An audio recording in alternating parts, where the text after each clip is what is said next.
కర్నూలు జిల్లా పత్తికొండ పట్టణంలోని 4 స్తంభాల కూడలిలో విరాట్ విశ్వకర్మ జయంతి సందర్భంగా విశ్వకర్మ యజ్ఞ మహోత్సవ కార్యక్రమాన్ని నిర్వహించారు. విశ్వకర్మ దైవిక వాస్తు శిల్పి అయిన విశ్వకర్మ పుట్టినరోజును నిర్వహించే పండుగ.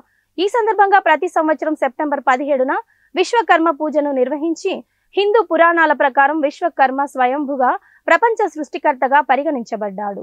కృష్ణుడు పరిపాలించిన పవిత్రమైన ద్వారక నగరాన్ని పాండవుల కోసం ఇంద్రప్రస్థ రాజ్ భవనాన్ని నిర్మించడంతో పాటు దేవతలకు అనేక అద్భుతమైన ఆయుధాలను తయారు చేశాడు. దివ్య వడ్రంగి అని కూడా పిలువబడ్డాడు. మెకానిక్స్ ఆర్కిటెక్చర్లలో శాస్త్రమైన స్థపత్య వేదంతో ఘనత పొందాడని, కనుకనే మేడేను సెప్టెంబర్ 17న కార్మిక దినోత్సవంగా మార్చాలని విశ్వ బ్రాహ్మణ హక్కుల పోరాట సమితి ఆంధ్రప్రదేశ్ వ్యవస్థాపక అధ్యక్షుడు కె హరికృష్ణ ఆచారి డిమాండ్ చేశారు. విశ్వకర్మ అంటే ఒక సృష్టికర్త.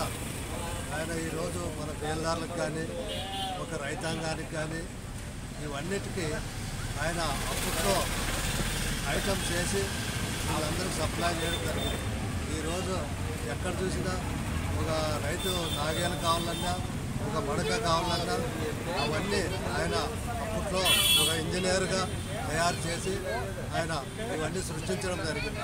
ఈరోజు ఆయన దయవలనే ఈరోజు బేల్దారులు కానీ ఒక ఆచారులు కానీ వేరే వృత్తులు కానీ వెల్డింగ్ షాపులు కానీ మరి ఈరోజు అందరూ ఆయన సృష్టించినాడు కాబట్టి ఆ వస్తువులతో పని చేసుకోవడం బతుకుతున్నారు. అందుకోసం ఆయన సృష్టికర్త. విశ్వకర్మ అంటే పెద్ద సృష్టికర్త. దేశంలో ఎప్పుడు భూమండలం ఏవి ఇవన్నీ లేనప్పుడే ఆయన పుట్టి ప్రతి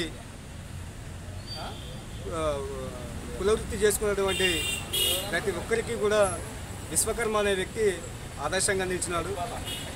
ఆ ఆదర్శంగా ఉన్నటువంటి వ్యక్తిని కేంద్ర ప్రభుత్వం, రాష్ట్ర ప్రభుత్వం గుర్తింపు తీసుకొని విశ్వకర్మ జయంతిని అధికారికంగా చేయాలనే ఉద్దేశంతోనే ఈరోజు విశ్వకర్మ జయంతిని రాష్ట్రంలో కానీ దేశంలో కానీ ప్రధాని స్థాయిలో కానీ ఈ ముఖ్యమంత్రి స్థాయిలో కానీ వాళ్ళే స్వయంగా ఒక జీవోని విడుదల చేసి ఆ జీవో ప్రకారంగా విశ్వకర్మ జయంతిని జరపాలి. విశ్వకర్మ అనేటటువంటి వ్యక్తి ప్రజలకు ఆదర్శంగా ఉన్నాడు.